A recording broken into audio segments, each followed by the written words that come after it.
Hello, Mark, and welcome to the Growth Concept Podcast. Thank you very much for coming on this episode to share your wisdom and guidance for all young individuals out there. Thank you, Keone. To start this interview off, Mark, what has inspired you to start the journey of public speaking mentoring? Well, what really started me on my journey, actually I'd started with a children's book. I was working at Australia Post and we started a children's book called The Aussie Postie, me and a friend of mine. And during the publication of the book, they told us that we needed to improve our communication so that we could sell the book. I thought, oh, that sounds okay. They sent us to Malaysia, to Kuala Lumpur, for a training session. And while we were there, the presenter said, get into Toastmasters. That will help you.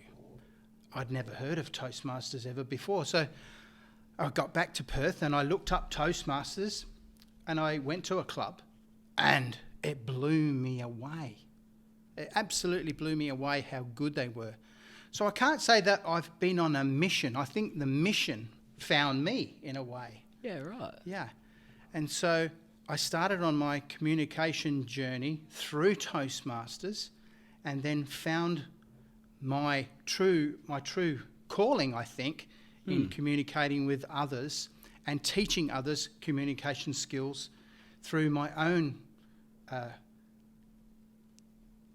business called Confident Communication. Yeah, right. That's absolutely amazing. Yeah. So what has been the most defining moment along this journey? Was it a particular business relationship or a bit of a speed bump along the way? Tell us about it. Do you know, I think the defining moment for me was a mindset thing for me. It was around about the year 2000 and opportunities were coming my way, but I was saying no to everything. I was too cautious. And I watched a video called The Secret. I don't know if you've seen it, but it's an amazing video called The Secret. And in it, they teach you to visualize things that you want in your life, to write them down, and to have pictures, like a picture storybook of what you want in life. And as soon as I changed my mindset to this, all sorts of things started coming toward me. The Aussie Postie children's book was one of them. Yeah, wow. And then the Toastmasters came into my life. And so I think that was the real start of it all, was just the change in my mindset and how I just grasped everything that came to me. Yeah, wow. So that's absolutely awesome. So it's a kind of a form of manifestation, right? Yes. Was it something that happened immediately, was it over a great period of time? I think it happened as soon as I changed my mindset. It happened immediately. So like a switch. Yeah. Yeah, it was wow. like a switch being turned on. I'm not kidding you. Once I watched that video, The Secret, and I said, yes, that sounds like something I could really do. It was like the next day maybe there was a knock on my door and, Mark, here's an opportunity. And I just said, No yes. way. Wow. And in fact, I gave a speech that was called The Yes Man. I turned into the Yes Man because I would say yes to everything that came my way from then on. Yeah, wow. So the reason why you didn't do this earlier was it a fear factor or something like that? Yeah, right. Yeah, the fear of the unknown, the fear of failure. So you really had to grasp your head around that change. For sure. Yeah, right. Yeah. So moving into your career, can you Yes. share a story on how you started in the field of communication in more depth? You spoke about how you started working at Australia Post. Like, what did that involve? How did communication mentoring even end up in that? Well, it's funny that you mention that because it was about 2008 when I started Confident Communication, my public speaking business, where I mentor and teach others how to speak in public. But, you know, as soon as I changed my mindset at Australia Post, for instance, I'd been there since 1990 and I'd never really got anywhere. Yeah, right. in the business. And as soon as I changed my mindset, opportunities for growth in my business through Australia Post all of a sudden came to me. And before I knew it, I was manager. I was managing at Australia Post, like a crew in the Australia Post team. So from nothing came something because I changed my mindset and I said yes. Yeah, wow, that simple mindset change can just change the full direction of Yeah. your life. Kind of makes you think, like, what if I didn't say yes? Like, what if this? What if that? Yeah. But yeah, it just shows how directions can change so rapid Very quickly. for the best and sometimes for the worst. But luckily for you, stayed there, stayed in there strong. And the whole communication door opened up for me. I really learned how to communicate well and effective and powerful. Yeah, right. Yeah. So moving into, what are some of the biggest challenges that you encountered when training large organizations through your business? How did you tailor your approach to meet the needs of the different types of communication styles? Yeah, well, training large organizations is definitely a challenge. It is a challenge. Every organization has different ideas of how they would like their people to communicate. And so you have to tailor your types of trainings to them by what their needs are.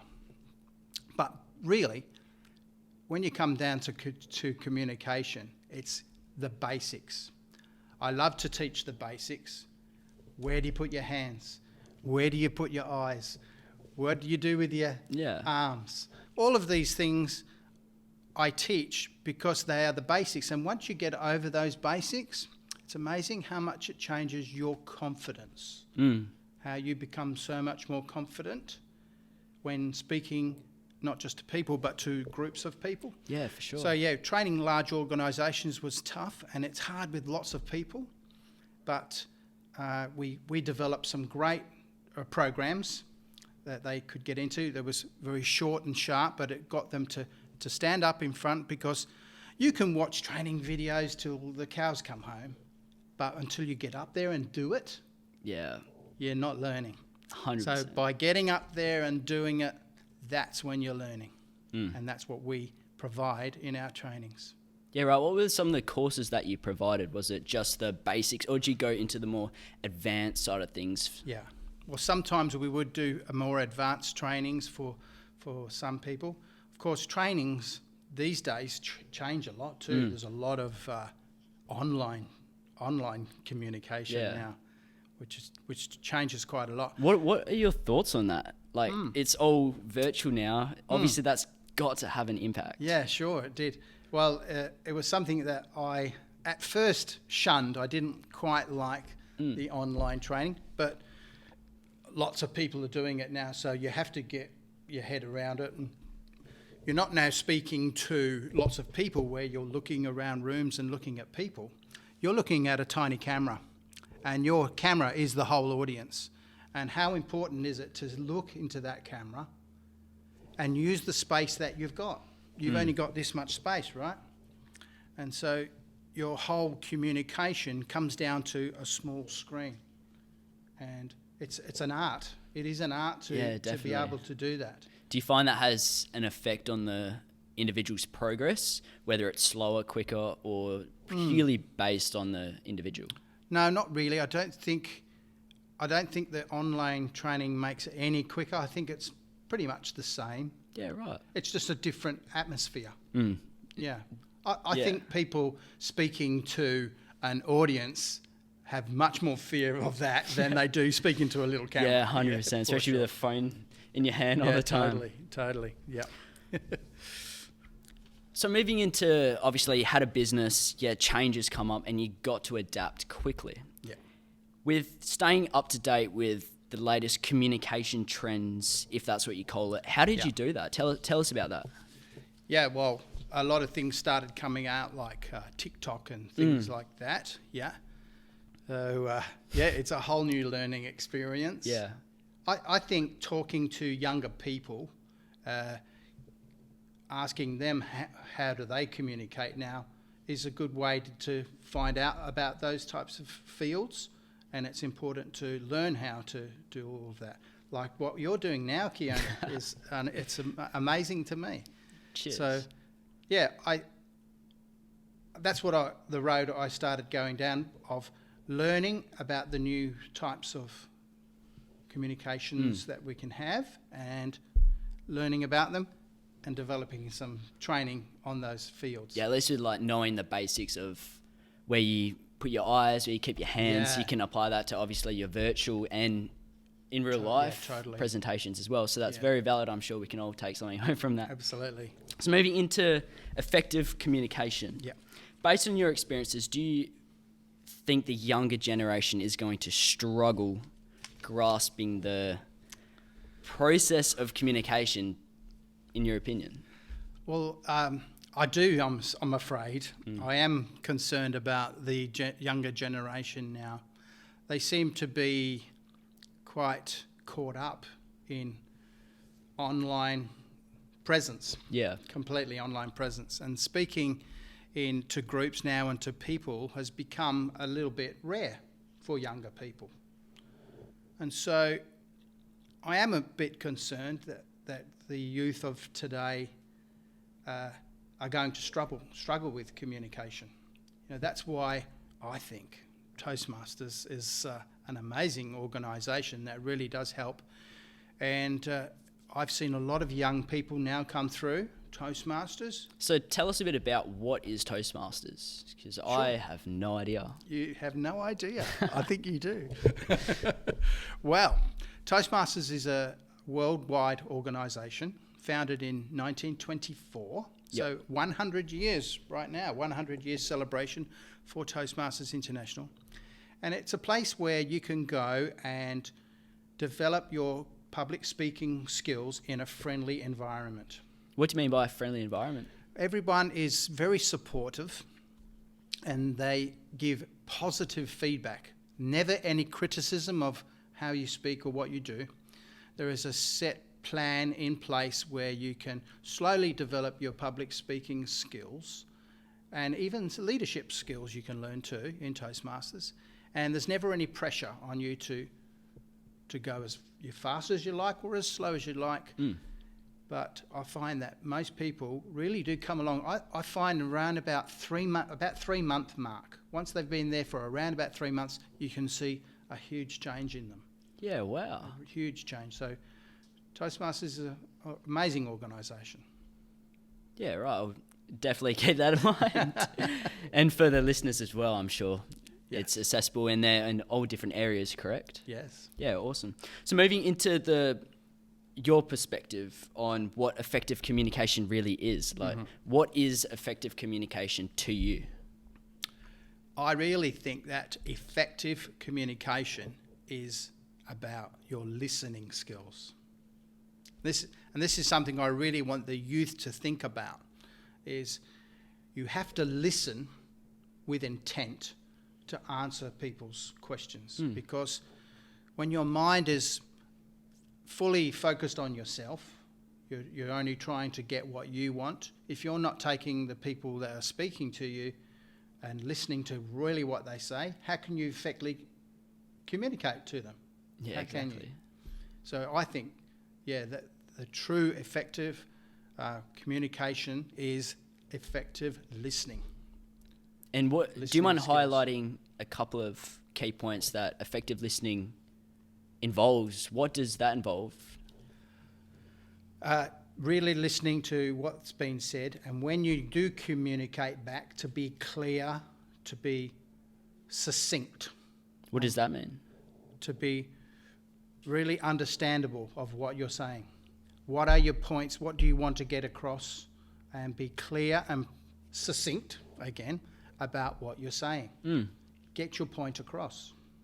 Yeah, for sure. So that's what I think. Yeah.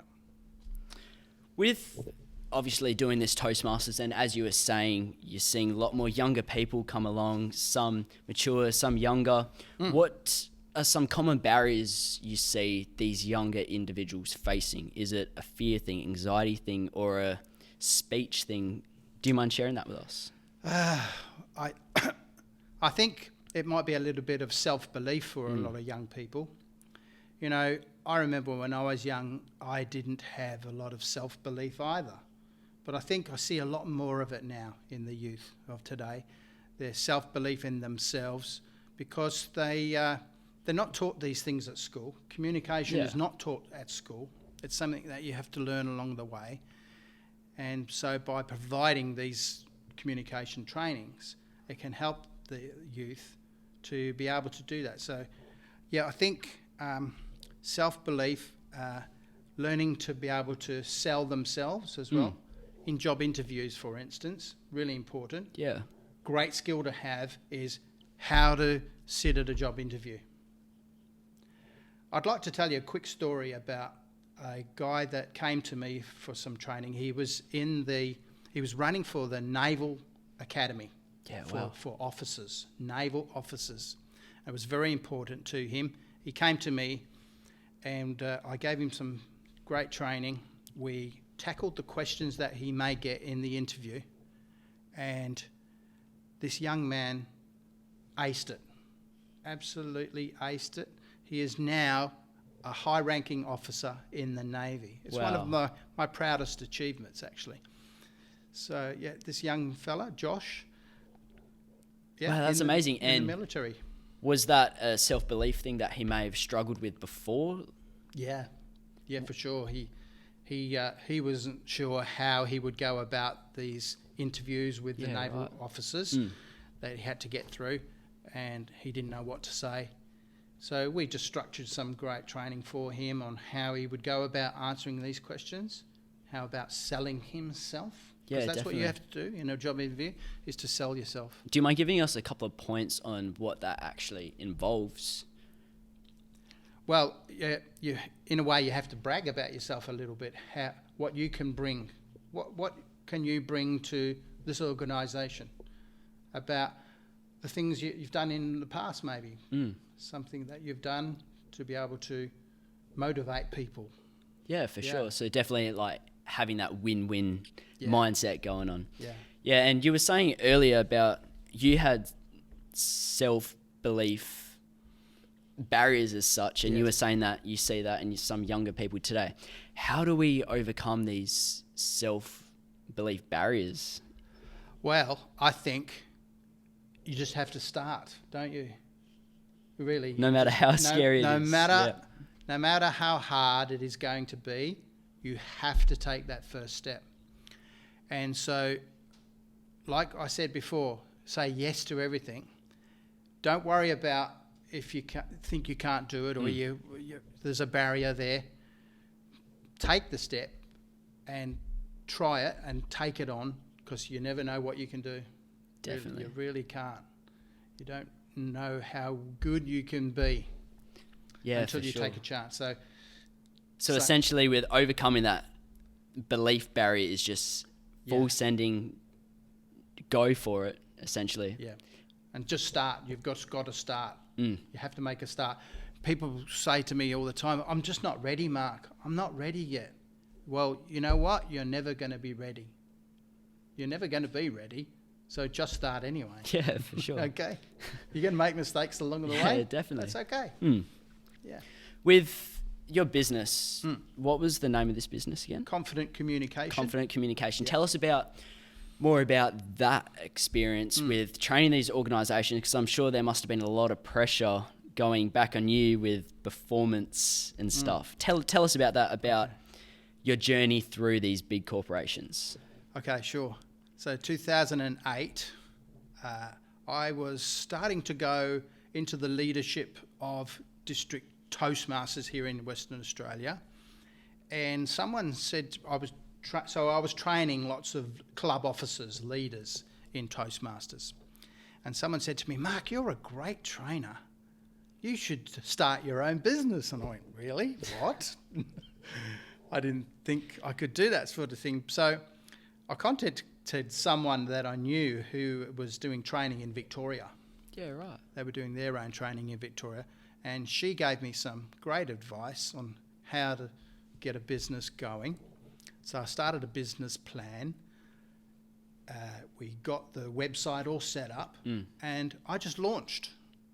Yeah, I just took that first step and launched into confident communication. We started, my wife and I, Robin, ran confident communication, and we started writing up training programs that we thought would really help. And away we went, and all of a sudden my phone started ringing. Yeah, right. So did you do reach outs as such, if that's what you call it, or did you have your business set up and everything came to you? Yeah, it was a little bit that way. I started with a large organisation called Australia Post because of a few contacts that I had. So we did a great training for Australia Post over 6 weeks, and they absolutely loved it and came back for more. So we started there, and then word of mouth seemed to get around. I started promoting my website a little bit more, got a few more contacts, and it started to grow from there. That's amazing. So that was purely based, you got into that industry purely through Toastmasters with working your way through the districts? Well, not through Toastmasters, but because Toastmasters gave me the confidence to start it. And you meet some great people in Toastmasters, so I got some good connections through Toastmasters. There's a fair few people who go on and start their own business through Toastmasters. Yeah, right. So that's how I got started with confident communication. Yeah, for sure. Yeah. I got one last question for you, Mark. Sure. If you could go back to your 18-year-old self, what is some advice you would give yourself? Yes. Well, my 18-year-old self was,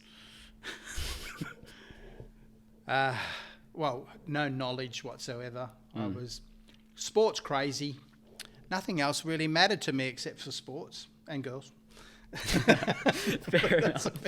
So if I went back to my 18-year-old self, I would have told myself to get into communication a lot earlier. Yeah, if I had discovered Toastmasters a hell of a lot earlier, I think I was like, how old was I when I first started Toastmasters? In my 40s. 40s? Yeah, about 30, Wow. 39, 40. So you started that business when you were around 40? Yeah, oh yes. That's so cool. 2008, I was almost 50 then. Still young. It's all in the mindset. That's right, yeah. So essentially, what you would tell your younger self is start earlier into the skill of communication. For sure. I would give that advice to my younger self, yes. Would you offer the same advice to other people with gaining that skill sooner? I certainly do. Yes, I do. And I just love now that in Toastmasters we're getting a lot more younger people come in, and it's great watching them grow. It's fantastic to watch them come in not really sure of themselves. We have a young fella in our club, very timid he was at first, but I've seen him blossom. Daniel, he's just blossomed into a beautiful butterfly. He's really is growing with confidence. Yeah, and definitely. I love watching that. Yeah, for sure. Yeah. So I'm sure we've gotten a grip on where the audience can go to develop this skill of communication, Toastmasters. Yeah. Do you have any other resources or advice to end this interview? Well, with Toastmasters, you can find a club pretty much anywhere. Just go into the website and Google a club near me. Yeah, Toastmasters International. You can find a club near where you live. Go there, find out what the club is like, test it out a few times, see if it's good for you, and join. Yeah, for sure. That's the way to do it. And with joining these Toastmasters Club, people would learn the basics of communication. Yeah, you'll learn how to give a basic speech. We'll teach you where to put your hands, where to look in the audience when you're talking, how to overcome those nervousness. Because let's face it, when we get up in front of a crowd, there's nerves, right? You're going to have nerves. But it's about controlling those nerves, putting those butterflies into the straight order and getting your message across. Yeah, and for sure. We can teach you all of those basic skills, and then you can blossom from there. Yeah, definitely. What advice would you give to someone they may know about this, but they're sitting on the other end of their phone or laptop being like, oh, I'll go next week, the week after, and then before you know it's been like 3 months. Yeah. What's your advice to overcome that fear? Because I have to admit, I had that fear with joining Toastmasters, and it was scary. Yeah. It was very scary. Yeah. What can you say to help overcome this? Yeah. Look, I've heard many, many stories now of people who would show up at the car park, drive around a few times, and then drive out because they just weren't ready, or they didn't feel like they were ready. But you just have to be ready and please walk in the door. Just please walk in the door, give it a go. And it's that mindset. yeah, it's the mind. This is what I've talked about. Say yes to opportunities. Turn your mind on for things that are coming your way, and it'll come to you. It's kind of like that red car theory, where it's like, how many red cars did you see on the way here? Yeah. You couldn't tell me. No. What if I said, I'll give you $100 for every red car you see? You'll be looking out for those red cars Sure like will. crazy. Yeah. Kind of same with opportunities. Yeah. Really changing that mindset to see that opportunity. Yeah. So it's really good that you've demonstrated how that can affect and change the direction of someone's life. I think that's absolutely amazing. Yes, thank you. Awesome. Thank you very much, Mark. I really appreciate you coming on this podcast and sharing your wisdom to everyone here. Thank you for having me. Thank you very much. Cheers. And Keone, you are an amazing Toastmaster so far. Well done. Thank you, Mark. Thank you.